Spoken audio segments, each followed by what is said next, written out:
So I want to welcome you to the session, and I'd like to introduce our presenters for this first session in this segment on peer mentoring and ePortfolio labs as a high impact practice. And they're going to be focused on using reflections to make a case. Emily Dribble and Victoria Harding are incredible practitioners at Salt Lake City Community College, and I'm really excited to hear about the work they're doing with peer mentoring.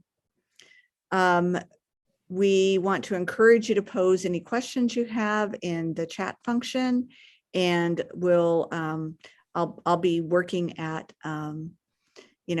following up on those if you have questions and making sure that our presenters hear them. So with that, I'll turn it over to Emily and Victoria, and we'll be ready to go. Thank you for sharing your work with us. Thanks, Candace. We're happy to be here, and ABLE's always a great event. Like we've been learning a lot already, so we're happy to be here and share what we've been working on. As Candace mentioned, we're with the community college, and we've been using ePortfolios for quite a while now, over a decade, and we've used them mostly in our general education program. Just to give you kind of a quick overview, it's a requirement in our general education, but we've also been branching out and trying to use them programmatically as well. So we've been seeing some good progress there. And then we also have done quite a bit with our portfolios with assessment. In the past little while, we've been trying to reach out and do more with ePortfolio and other high impact practices. So service learning is one of those areas that we've had a good start with, and study abroad is another one that we've done quite a bit with. And so we're trying to make some inroads with each of these different high impact practices that are being utilized on campus. And one thing that we've been doing over the past couple of years is expanding our presence in the campus internship program. And Victoria will tell you a little bit about what we have interns do, but we also have had peer mentors working in our ePortfolio labs for several years as well. So I'll allow her to talk a bit more about that in depth, but that's sort of the premise of what we're looking at today, is how these peer mentors have been functioning in the ePortfolio labs, and how some of the activities that we've had them participating in have hopefully been making peer mentorship a high impact practice. So that's what we're looking at today. And so maybe to start off, since we have a manageable size here, maybe we just do some really quick introductions. If you wouldn't mind just popping on, telling us your name and where you're from and what your role is. And if you don't have the capabilities with your computer to chat, feel free to throw it in, or to speak over on your mic. Feel free to throw it into the comments in the chat box. And then I have a few questions I'm going to ask Faith. So let's see. Let me start. Let's start with Allie. Would you mind giving a quick introduction? Allie Davidson. Sure. Yeah. So I'm Allie. I work at Carleton University in Ottawa, Canada, and I work in our teaching and learning services there. So my role is in supporting instructors and integrating ePortfolios into courses and academic programs. Great. Thanks, Allie. Andrew Herber. Yes. What institution are you with, Andrew, and what do you do with your... Oh, sorry. Hey, everybody.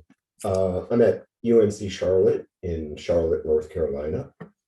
And I don't know what I've heard already, but drank Kool-Aid a few years ago, and have been pretty invested in the larger set of high impact practices, including ePortfolios, and have had a good chance to learn a lot from Tracy and Emily and Helen and Candace and Dr. Hubert, who I almost got to campus a year or two ago. Just keep plugging away like everybody else. Great. Thanks, Andrew. Brandy Gilbert.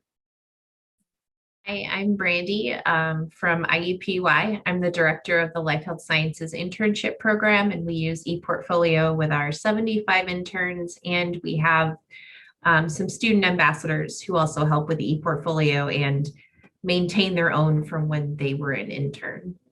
Great. Thank you, Brandy. Chloe.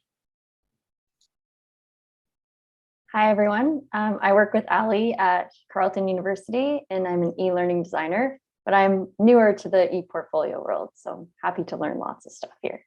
Great. Welcome, Chloe. Let's see, Claire. Hi, I'm Claire. I'm from the University of Florida Career Connections Center, and I work as a generalist with students. So I see all students from all majors and everything. So I'm kind of new to the ePortfolio, but we're seeing a lot of it with our students. So just wanting to be able to tell them as much information as I have. Great. Thank you, Claire. David. Hi, David Hubert, Associate Provost for Learning Advancement at Salt Lake Community College. Thanks, David. Devin.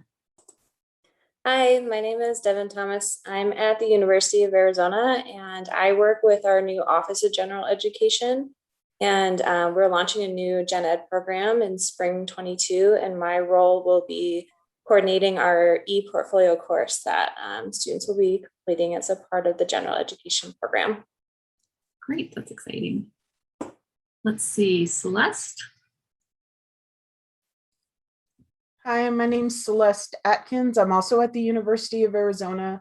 I'm an instructional designer with digital learning, and I have been collaborating with a colleague of mine who just recently became the Assistant Director for Faculty Affairs for the College of Medicine on a new approach to peer mentoring, collaborative mentoring. And so we're interested in what we can do with ePortfolios. Great, great. Thanks, Celeste. Elise. Hi, everyone. I'm Elise Hallam. I'm at the University of Puget Sound, and my role is I'm the ePortfolio program manager working out of experiential learning. It's sort of my home base. And so I support summer research, internships, ePortfolios in the classroom. And so I collaborate a lot with faculty and staff and students to help them develop their portfolios.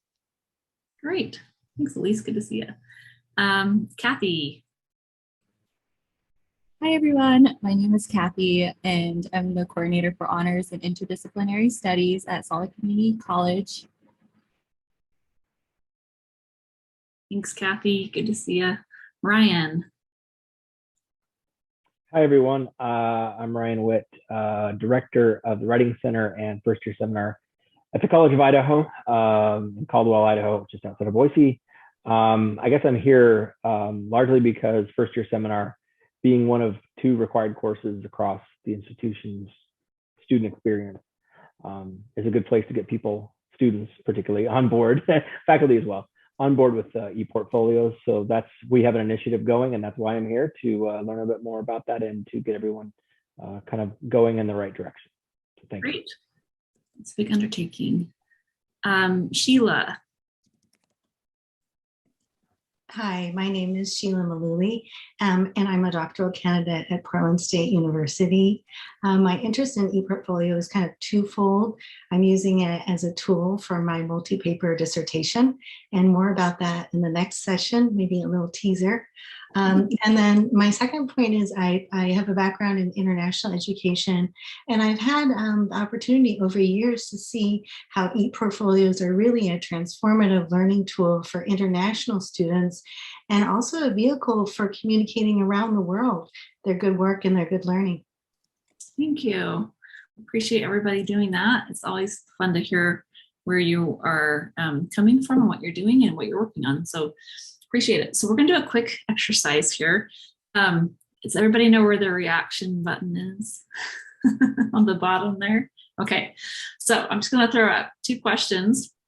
And if you'll do the reaction button for us, we'll get Kathy, got it, Devin. All right. Either thumbs up or thumbs down. So these are just 2 yes or no questions. So the first question is, do you have peer mentors, or we'll say an equivalent at your institution. Okay, so a lot of days do. Great. More still checking in here. Okay, good. So for those of you who have peer mentors, do you have them for ePortfolio at all? Okay, a couple. Great. Good. Okay, so kind of got a mixed bag here. All right, excellent. So as I mentioned, we're going to be sharing our experience with peer mentorship, specifically with ePortfolio, but I think that this is actually very applicable across the board here, and that if you have interns or peer mentors in other areas of your college, we hope that you'll feel like this will apply for that as well, because we feel like reflection is really powerful. So I'm going to go ahead and share my screen. So I'm going to have Victoria go ahead and just give you a little bit of background. All right, so I don't think I got to introduce myself very much, but I am Victoria Harding and I work with Emily in the ePortfolio Lab, so I help her make the magic happen. We wanted to start off with this quote from Becky Whiteling Packard in her article from The Power of Mentoring Within High Impact Practices. And she starts off with, in my research, I have found that many people think of mentoring as a relationship with one official mentor. I'll pause right there because I think this is sometimes what a lot of us think of when we think of mentoring, that it's so official or that it has to be so formalized. Whereas if you continue with this, she says, in reality, most mentoring is informal, obtained through interactions with individuals across daily life, from home to school to work. We can conceptualize mentoring as a collection of key interactions with others where we emerge with new skills, confidence, and knowledge. And I just think that's so cool because that means that can happen in a lot of different situations with different people. And it's a collection of different interactions that we collect that we are able to then put into kind of like our experiences and grow that way. So we wanted to kind of go through what we do with peer mentoring at SLCC, particularly in the ePortfolio labs. So to start with, a lot of our peer mentors that we have are current students, or they may have recently graduated from SLCC, and we love that about our peer mentors because they have that experience of really working with ePortfolios in their own lives, or they know enough to then tell other students or other faculty or whoever they're working with about that experience and get them really excited about ePortfolios. When we first start to hire peer mentors, we also ask them to write a pre-reflection to begin with, and that just gets them kind of thinking about what that new experience is going to be like for them. They can set goals with that or whatever it is that they want to reflect on. Then each month we give them prompts that they can work with, where they can pick out different things from their work experience and really reflect on those experiences some more. And we collect that during their time with us in the ePortfolio lab. They also come from a wide variety of backgrounds. A lot of our peer mentors have lived in other countries or speak a different language. They also have a wide range of background as far as their education goes. Some of them are in English or in the health sciences or visual arts and so on. So it's nice to have that piece as well when working with a wide range of students at Salt Lake Community College. And then aside from Emily and I, who are part-time, our peer mentors are part-time. They work with different students, faculty, and staff at Salt Lake Community College. And they also get to do a lot of different things or integrative activities as well, including professional development trainings. They get to attend different things like speaker events or tabling and collaborate with other departments as well.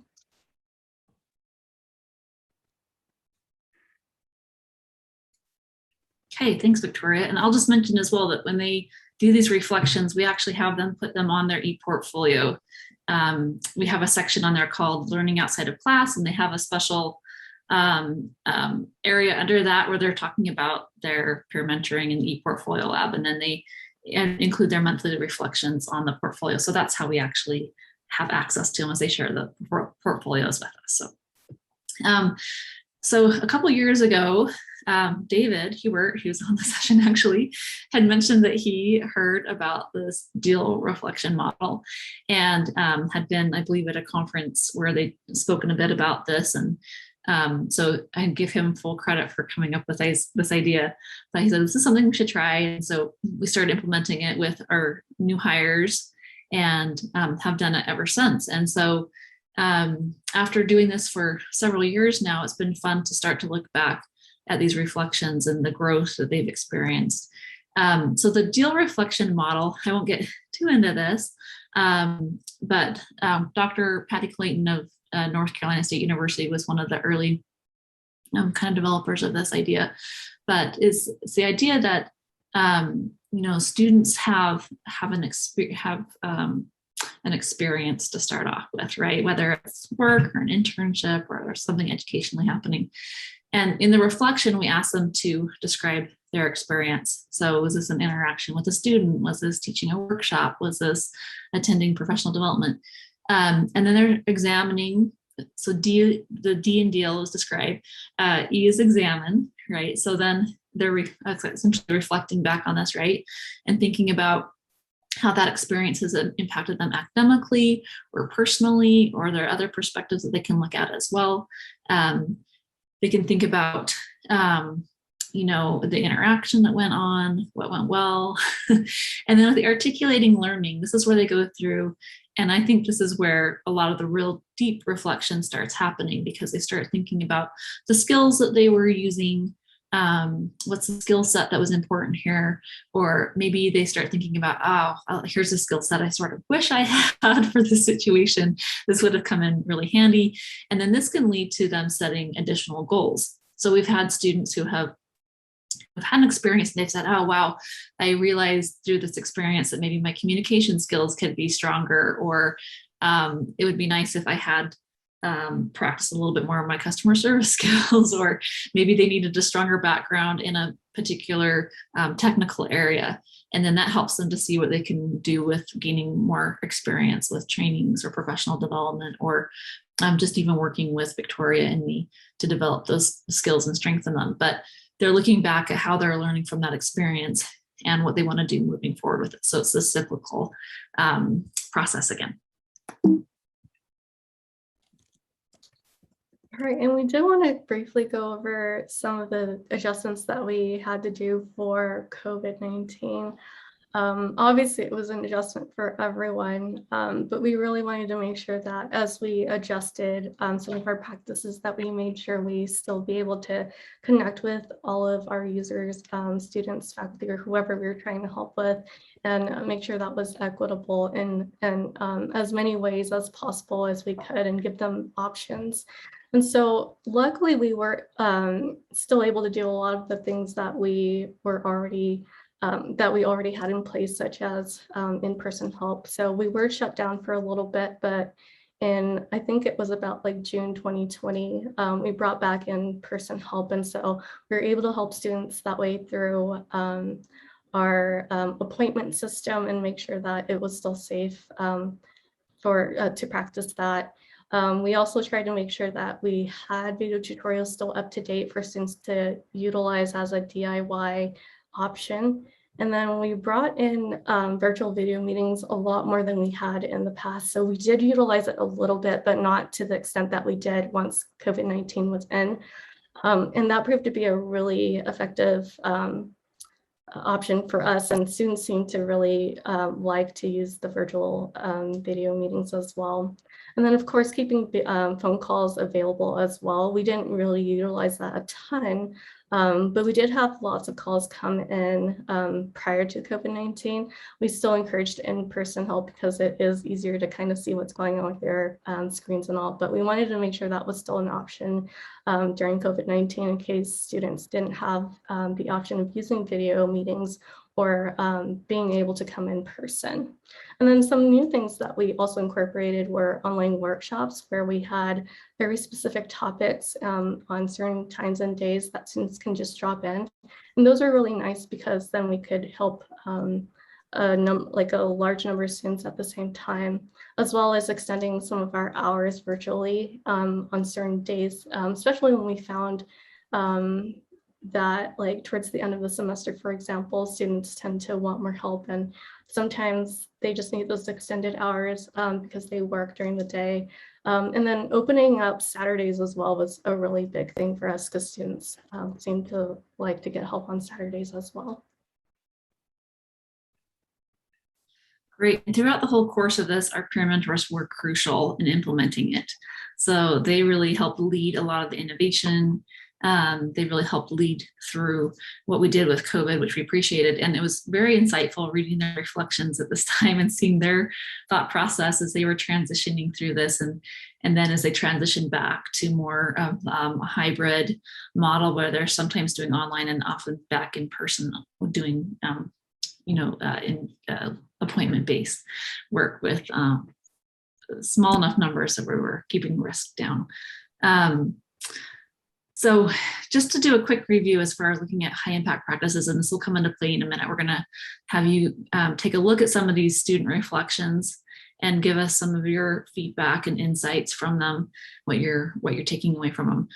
But so high impact practices, and I like to go through this refresher list sometimes just to make sure that we are making things high impact, especially because we know the ePortfolio obviously is a high impact practice now, but it sometimes takes a little more effort than just declaring it a high impact practice. You have to put some extra work in it. But as far as looking at peer mentorship, we've been looking at these qualifications of a high impact practice and trying to decide if this is something that we're truly making high impact. But so, requiring considerable time and effort, we've tried to facilitate this learning outside of classroom, as Victoria's mentioned, giving them other opportunities, including those in the lab setting, but other professional development opportunities as well. We've tried really hard to have them have meaningful interactions between faculty and students and staff, and administration on some level as well, whether they're teaching workshops or helping faculty with their rank and tenure portfolios or helping students with their requirements. Victoria already talked a bit about their experiences with diversity and collaboration that they've done with their co-workers and with us. And then I do try to give them substantive feedback with their reflections. So I read through them and then I try to write back to each of them each month and maybe discuss something that's been challenging or give them recommendations. So we talked about, I have the bolded here, the reflection and integrative learning has been really probably the most insightful aspect of this for us, and seeing how they are taking these skills that they're learning in this position as a peer mentor, and a lot of times trying to apply that to what they want to do in the future, or applying it to things that they've already learned. And so it's been great seeing them show that competence. So again, the reason for doing high impact practices is because we know it's beneficial to students, and particularly those who are traditionally underrepresented. And we know that when they participate in high impact practices, they tend to have deeper understanding, deeper learning, better experiences in their education. That way it tends to last and stick longer. We know that when they have that higher rate of interaction with others around them, including faculty, that tends to give them additional mentors and people to look to. With the reflection, we try to promote that increased critical thinking and writing as well, and then just that higher engagement overall.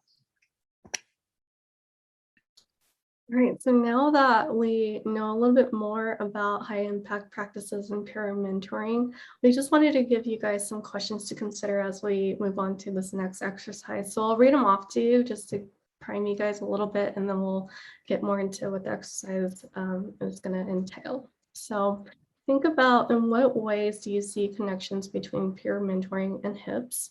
How can peer mentoring enhance the student experience in the way that HIPs do? What situations could benefit from the addition of peer mentoring? What other HIPs do you think would pair well with peer mentoring? How do HIPs, specifically peer mentoring, help students forge a greater sense of identity? And do you see evidence from these reflections that peer mentoring is a HIP? If not, what could be done to make it high impact? All right, so I'm going to send to you all in this chat here a link to our Padlet. So what we're going to do is we're going to break you all into breakout rooms. There's going to be 5. So I think we're going to do about 2 to 3 people in a breakout room. And what you'll do is you'll open the Padlet that I just sent through the chat, and you're going to read the reflections according to the break room that you're in. So for example, if you're in break room 1, you're going to see in the Padlet, there's going to be a peer mentor 1, and that's going to be the peer mentor that you're going to read the reflection for. If you're in break room 4, then you're going to do peer mentor 4, and so on. So you're gonna get into the Padlet, click on the reflection, and you're going to discuss with your breakout members whether or not there's evidence of HIPs happening, and if not, what can be done to make it more high impact. And so after you discuss, we want you to then post in the Padlet, and it's going to be in what we call a QQC, or question quote comment format, where you'll see the questions that I just went over in the last slide in that what do you call it? I'm so sorry. The directions. And then you'll provide a quote that you feel supports your answer to that question. And then you can also provide a comment. And in the comments, we do encourage, if you want to, you can share different medias in there too. Maybe there's an article or a video or maybe an image that made you think of that certain question or the reflection that you read. And so you'll just post that way.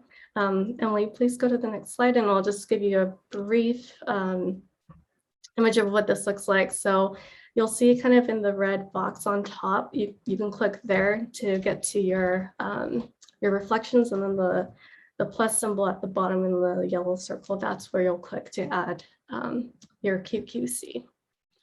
So now we'll go ahead and break you out into breakout rooms. Candace, I've made you host again, if you wouldn't mind. I'll be happy to. Thank you. And yeah, I'm not there yet. I'm trying, if anyone has any questions, throw them in the chat. And we'll help out. And as Victoria mentioned, yes, the questions are that she mentioned earlier from the slide are going to be in the directions, so you don't have to remember those. They'll be there to reference. Do you know what? It looks like I don't have that option, Emily. Maybe they've turned that off. Let me see if I can find the settings. Okay. If that's the case, then we'll just assign them to each person. It's not a problem. Okay. Yeah. If you could do that, because I can't quite figure out how to. Yeah, that's not a problem at all. So what we'll do then is I'm just going to assign each of you a peer mentor to take a look at. And Victoria put Victoria's gone ahead and put that in the chat. So if you'll pull that up, pull the Padlet up. And in the meantime, I'm just going to quit sharing this for a second here. Okay, so I can see who's okay.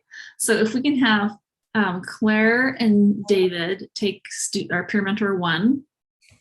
And let's have Brandy and Ryan take peer mentor 2. And Allie and Elise take 3. And Andrew and Sheila take 4. And Chloe and Celeste take 5. And Charlotte, if you'll go in 1 with Claire and David. Did you say me and I missed it? No, unless you want to, Candace. Do you want to go in a room? Oh, yeah. Okay, will you do 2? Yeah. So not the rooms, but just go ahead in there, and then you should have access to the reflections.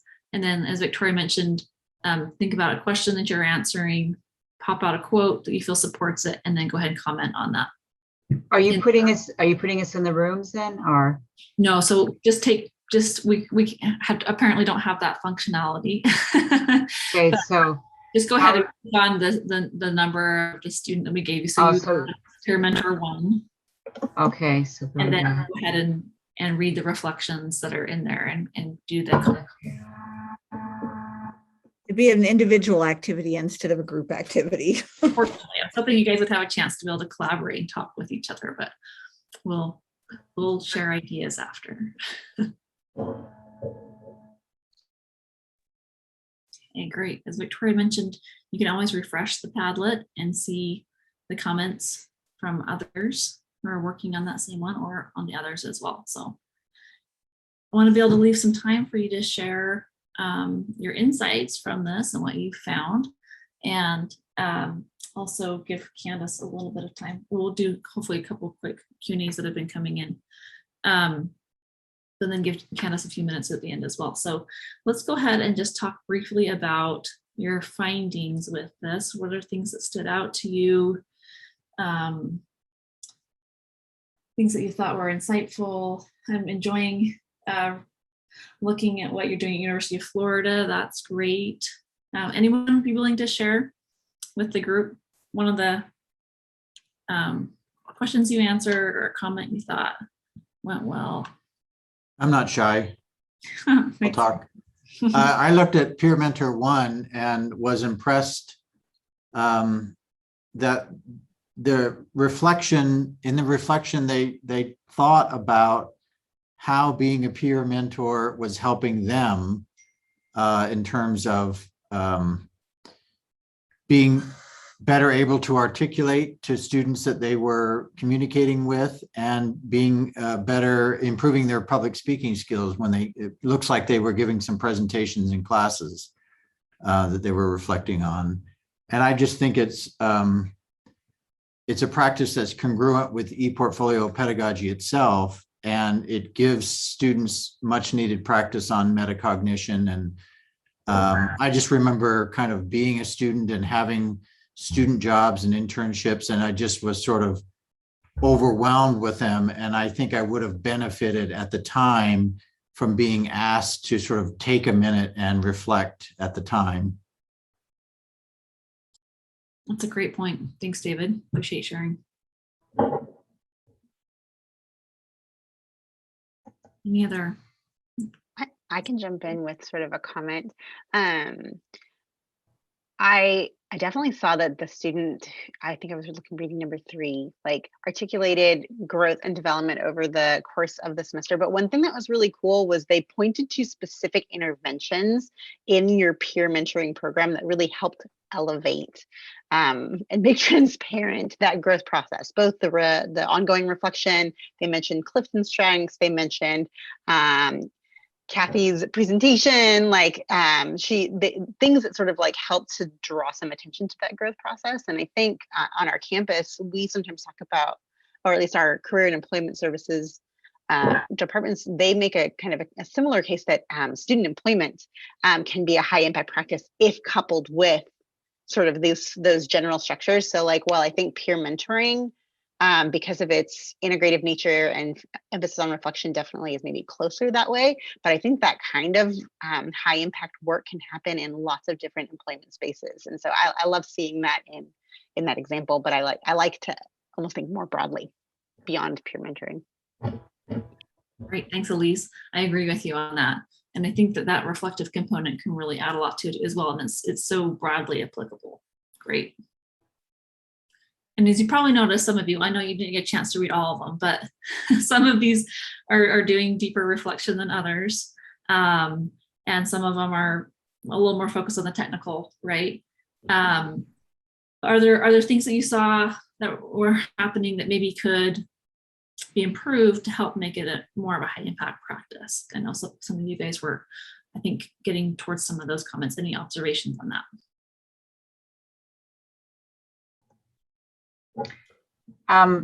I apologize because I have construction going on in my house, so I'm in and out of the Zoom. I just had to go answer a question. But is this mentoring completely anonymous, or do they know their mentors? They know their mentors. Okay. So I've done peer mentoring with Eli Review. I don't know if you know of that. Anyway, Eli Review, we do peer mentoring with drafts in writing, and we put them into 3 pairs.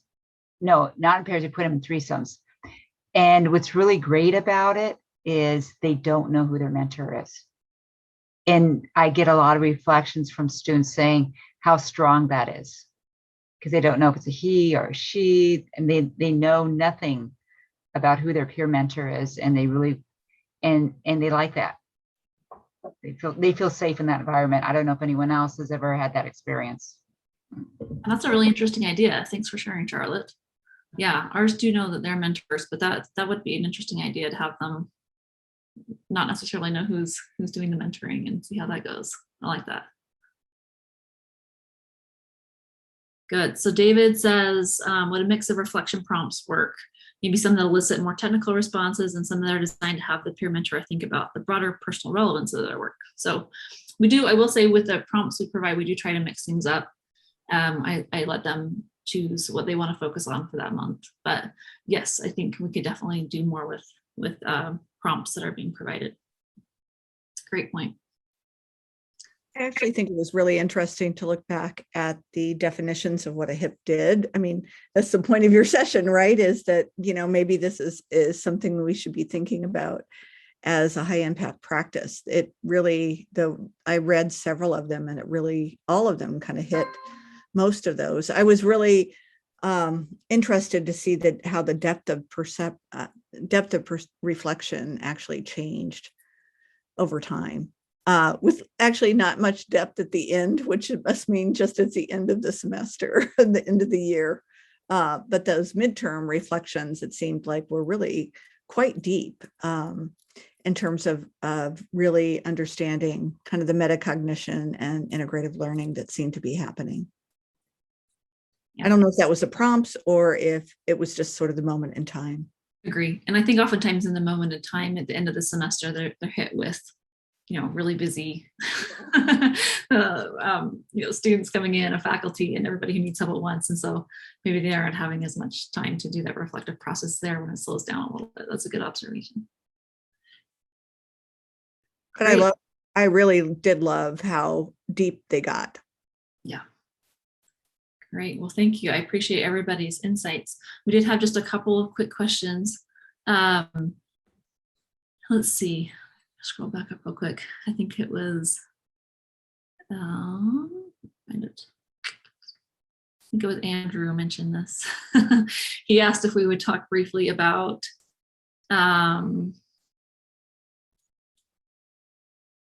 let's see, the platforms that we're using and the training that Peer Mentor provided.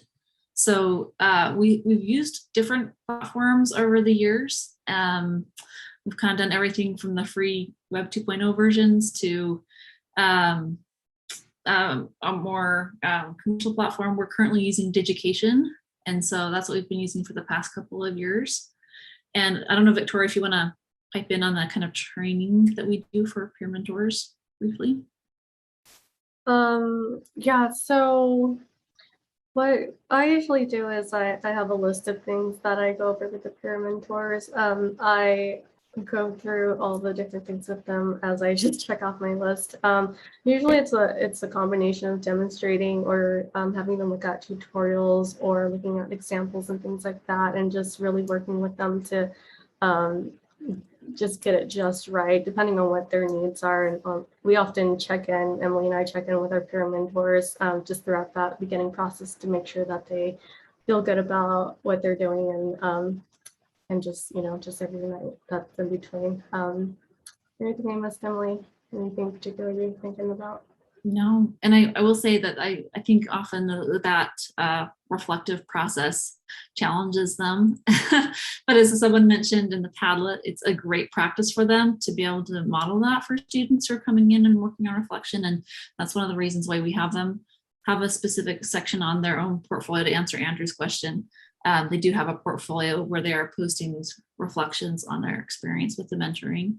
And And so, yes, they do create it. And I like Brandy's comment. They're often excited to be asked these questions. I hear nobody has ever asked me that before a lot, and I agree. So sometimes just giving them the opportunity to sit down and think about what they're doing and what they're learning is a great experience for them. So sounds like we need to start wrapping up. If you have any other questions, please feel free. One more question from Andrew. Do they create their own e-portfolios? They do.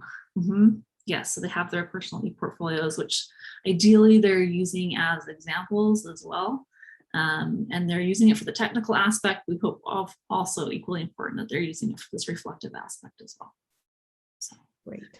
But I will put our contact information in the chat here, and feel free to get in touch with us.